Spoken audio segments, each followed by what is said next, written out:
Hello, my name is Nicholas, and today I'm going to talk about the systematization of experiences.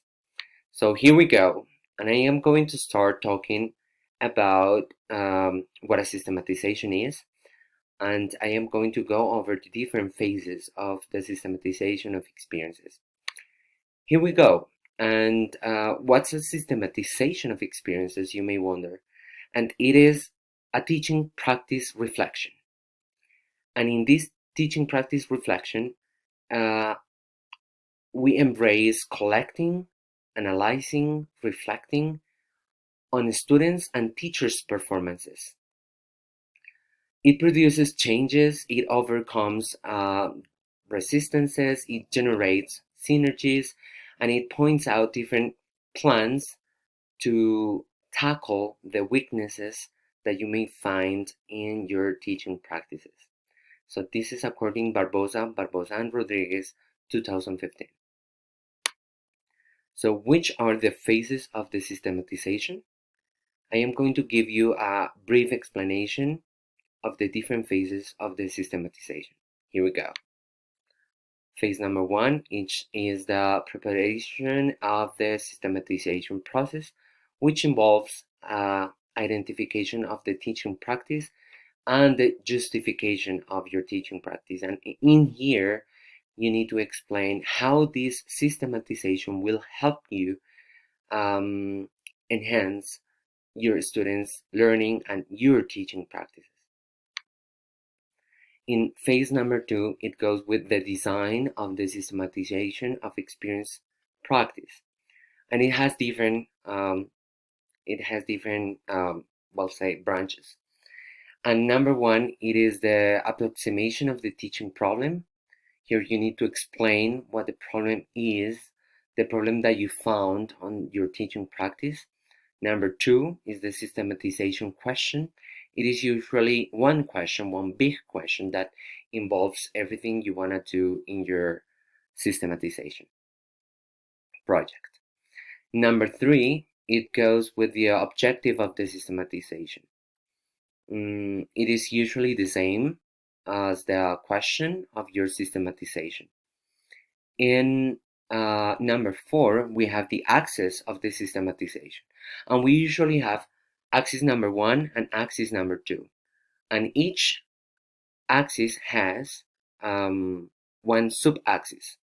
Okay. Then we go with the analytical framework and we go with the literature review. Finally, we go over the methodological design, which is the explanation of how this systematization will help you enhance your teaching practice and maybe enhance your students' learning process. Let's continue. And I am going to talk about the last bullet, which is the systematization and methodological design. And in here, you really need to go over the different steps and explain how this systematization is. And this is like that. Step number one, we identify the teaching practice. So you need to explain again what your teaching practice is. Number two, you need to explain how you gathered data. Number three, you go with the analysis of data. So you explain very deeply on the data you found with the artifacts that you used to gather the information. In number four, we go over a reconstruction of the practice. So you need to explain how your teaching experiences were and the different findings of your teaching practices. In number five, you write a conclusion. And in number six, you need to create a channel in which you communicate the findings and the importance of the systematization process. Let's continue with phase number three, which is the recovery and the reconstruction of the practice. And in here, you really need to reconstruct and explain briefly based on the axis. So it is not to rewrite again about the findings that you had on your teaching experiences, but it is based on your axis. Okay, so here you have axis number 1, sub-axis 1, axis 2, and sub-axis 1. All right. In phase number 4 is the analysis of the story, or the analysis of your teaching practice. And in this phase consists of analyzing the different artifacts and findings of your systematization.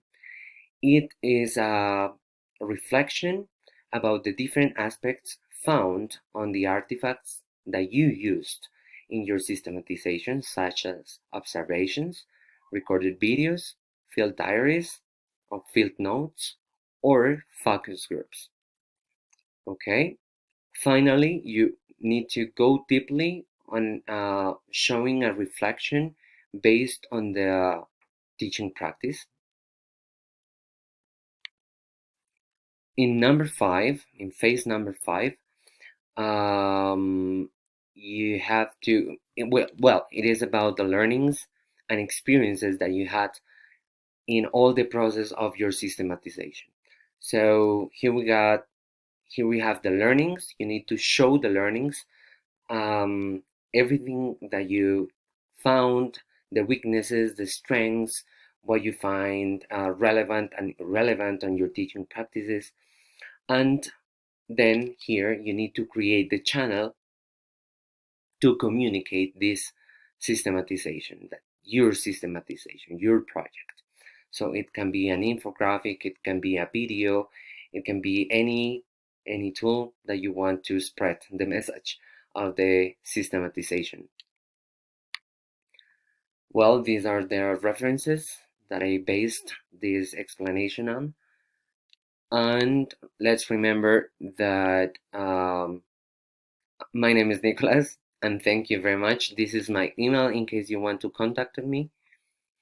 Thank you very much again. Muchas gracias. Bye bye.